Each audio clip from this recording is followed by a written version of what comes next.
With Love, Ningguang. Written by Max TDX7. Read by Rashi. Chapter 1. A Letter to the Captain. In the quiet of the night, as shadows intertwined under the moonlight, a member of the Millelith hastily delivered an envelope to the young, eccentric man with white hair. The envelope, adorned with golden ink, was placed into the hands of the Lord of the Seas without a crown, carried by the nautical breeze. The letter, written with elegant calligraphy, bore not the seal of the Tianquan, but that of the powerful Ningguang.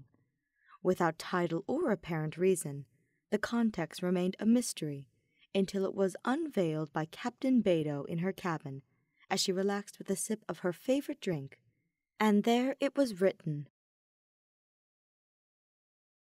Dear Beidou, I deliver this letter to you without formalities, aware of my audacity and the belated delivery, but my heart has weighed heavy for days, demanding I send it with urgency. You, my dear, are one of the most integral souls I have ever known. Initially, your frankness and ability to unravel the people around you were merely irritatingly captivating. It was as if you challenged all my defenses with your mere presence. I have never been truly honest with you, Beidou. Allow me, then, to sincerely express what my heart yearns for. I do not harbor dislike for you, much less hatred. Indeed, as much as your audacity is irritating, it is also enchanting, and every aspect of your personality fascinates me deeply. My days are filled with anxiety, and my heart swells with happiness at your simple presence. I long for every moment by your side, awaiting our nights of warmth, our games of chess, and the conversations into the early hours in your arms, where the warmth of your touch soothes my soul. Beidou, your existence is an unparalleled treasure, a treasure that warms the depths of my heart with its sweet nectar. I am a guardian of Tevat's most precious treasures, but winning your heart is an impossible task for me. Nothing compares to your preciousness. I long to admire you, to praise you like a deity. Beidou, I love you. I love every facet of your being. I simply wish to appreciate all that you are. I never imagined that I would humbly surrender to love in such a way, but in your presence, I am like any other lover, insignificant in the face of your love. My money, my wealth, my treasures are all empty if I do not possess your love. The most valuable jewels I own are mere ornaments in my palace before you. Know, Beidou, that your charm has captured my heart irreversibly. Every detail, every gesture, every smile of yours captivates me more and more. I have fallen in love with you, Beidou. You have stolen my heart without me even noticing, and now it overflows with you. I cannot tire of your presence, not even in my worst storms. You have dispelled all my pains, and even when you challenged my convictions, your smile and laughter were my redemption. Nothing else mattered but you. I would change laws, defy gods just to see you happy. You have mastered me as much as you have mastered the seas. Beidou, I desire to love you. I desire to have you in my arms, to feel your closeness. I long to hear your call and your dedications of love like a prayer. But your heart belongs to the sea, and your love is its own. I can never compete, for taking the sea from you would be like plucking the wings of a sparrow. Your freedom is your greatest charm. Your freedom has captivated me deeply. You belong to the sea, not to me. That is why, even I, a noble Tianquan, fear rejection. I do not wish to be selfish. I love to see your happiness by the sea. After all, it is your home. I can never replace it. Furthermore, I leave this letter as my declaration. If you do not share the same feelings, I will not be selfish. Forget this letter and return it to me. I will burn it as soon as it returns to my hands. We will pretend it never existed. I will pretend it never existed. But please, consider my feelings with kindness. With love, Ningguang. Forever yours, Captain Beidou folded the letter carefully, contemplating it until the moon reached its zenith and silence settled over the ship. She gazed at the tissue paper on her desk, lost in thought. How would she respond to the woman with white hair, the golden phoenix of Liyue, who had shared so many nights with her, without Beidou even imagining Ningguang's feelings? The brunette reproached her for her blindness. She tried to find a solution to her dilemma, but the words escaped her. She tore up several papers, void of meaning, until exhaustion overtook her, and she fell asleep on the table, Ningguang's letter by her side, and a brush between her fingers, over blank sheets. Likewise, she decided she would speak with the Tianquan in the morning. Chapter 2. The captain does not shy away from the storm. It was morning. Beidou had barely woken up, nor had she slept. Perhaps because Beidou felt nervous, but she had to admit, at least at that moment, that she hated the helpless feeling that Ningguang made her feel when she fit into her arms so happily after their hot nights together. It had been so long since Beidou felt her heart race when she embraced the albino so gently while she slept, but she never imagined that the Tianquan, so cold in public, had her heart taken by the same feeling. Beidou knew she respected her. The captain knew she admired her determination, but she had never imagined that Ningguang loved her. She felt even more embarrassed by the simple fact that it was the other woman who declared herself first, not her, the brave, full of bravery, Captain Beidou. It took her a long time to fall asleep that day. She reread the letter just to make sure it wasn't a dream. She even thought about telling Kazuha, because she knew he would have had some good advice on it. But she couldn't. How could she? The feared Captain Beidou, the captain of the Crux fleet, known as the Lord of the Seas without a crown, the woman who defeated Haishin.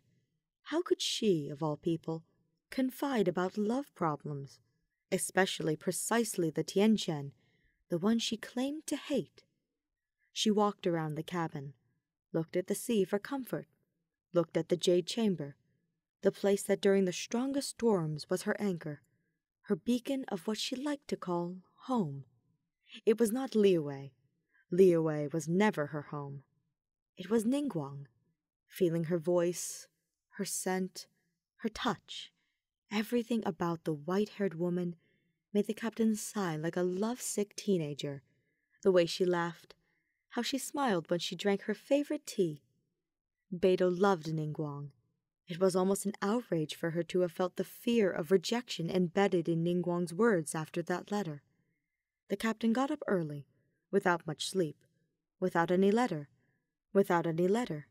even after spending the night trying to write something that conveyed all of this. But words were never Beidou's strong suit. Verjuza, saying she was going to do business with the Tianquan. A lie, of course, but she couldn't say her intentions. She climbed to the chamber without warning, leaving Ningguang's servants startled when they saw the captain warning them not to disturb them, and that she had urgent business with the woman, but they did not need to inform her. She entered Ningguang's chambers cautiously, without making a sound, having the view of the woman's bare back as she smoked her pipe in front of the Liyue landscape. The sun had already risen. It should be at least 6 in the morning. "Up so early?" the captain asked, seeing the Tianquan startle in a small jump. "Sorry, did I startle you?" Ningguang looked at her, surprised and embarrassed by her own nudity. She covered her breasts with one arm, dark circles covering her makeup-free face. Simply magnificent, was what the brunette thought at that moment. Beidou smiled and handed the letter back to the albino. "Well, I suppose we should talk about this, shouldn't we?" The brunette smiled slightly at the other. Ningguang looked at the letter and trembled in fear. "You've thought carefully, right?" She spoke with bitterness in her gaze. Beidou looked back, confident as ever. "I always think carefully when it's about you." Perhaps it was the simplicity of her words, but the Tianquan did not say anything. She took the letter and held it tightly, on the verge of tears. "Please, don't play with me, Beidou." The albino looked at her with reddened eyes that were already like that since Beidou had arrived. Had Tianquan cried? The brunette didn't know, but she approached the albino, sitting next to her and gently lifting her face with immaculate tenderness in her calloused hand. It was so soft. "I apologize for never telling you, Ning, but I feel the same way," she said without mincing words, but she stuttered even in thoughts as she imagined saying this to the woman in front of her. She kissed Ningguang's cheek gently, pulling her closer. "Forgive me, but you are not a very easy person to read, Ning. I always considered it all platonic. I never thought you would feel the same way," the captain said, looking down. But the woman in front of her interrupted. "How, in all of Celestia, could I not fall in love with you, Beidou? You are perfect. Now, you don't know how good I feel in your arms, Beidou. How I love your kisses. How I eagerly wait for you. How could I not love you? Beidou, you are so easy to love that I loved you without even noticing that I loved you. You stole my heart without even noticing." She looked at the albino, surprised by her words and her burning cheeks, her heart beating fast.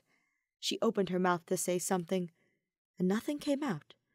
So, she did what she was always good at doing for Tianquan. She kissed her. Beidou kissed her with love, affection, passion, longing, as if she needed it to live, and Ningguang sighed in surprise at first. Then, closing her eyes and pulling the captain closer, their tongues danced together in harmony. There was no hurry. Time stopped. The captain of the fleet and the Tianquan no longer existed.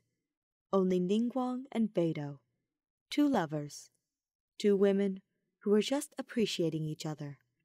Ningguang's caress on Beidou's cheeks, Beidou's hands holding the albino's waist and face with so much love, so many feelings being finally discovered, finally shown, blossoming even more in the morning light of Liyue. Only they and their hearts joining gently, Beidou broke free from the kiss, breathing heavily and giving small pecks on Ningguang's lips. "I love you." It's a unison, the same words, two hearts forming one. Ningguang laughed softly against Beidou's neck. What a wonderful sound! Such a sweet and gentle sound that made Beidou smile and laugh back. "You should have told me sooner." Beidou hugged her, taking a deep breath of the gentle scent of glass lilies and tobacco, kissing the neck of the other woman again. "I believe so." Ningguang closes her eyes, hugging Beidou back and sighing tiredly. "I haven't slept yet. Do you want to go to bed? Sleep, in this case. I'm a bit tired, Baobei."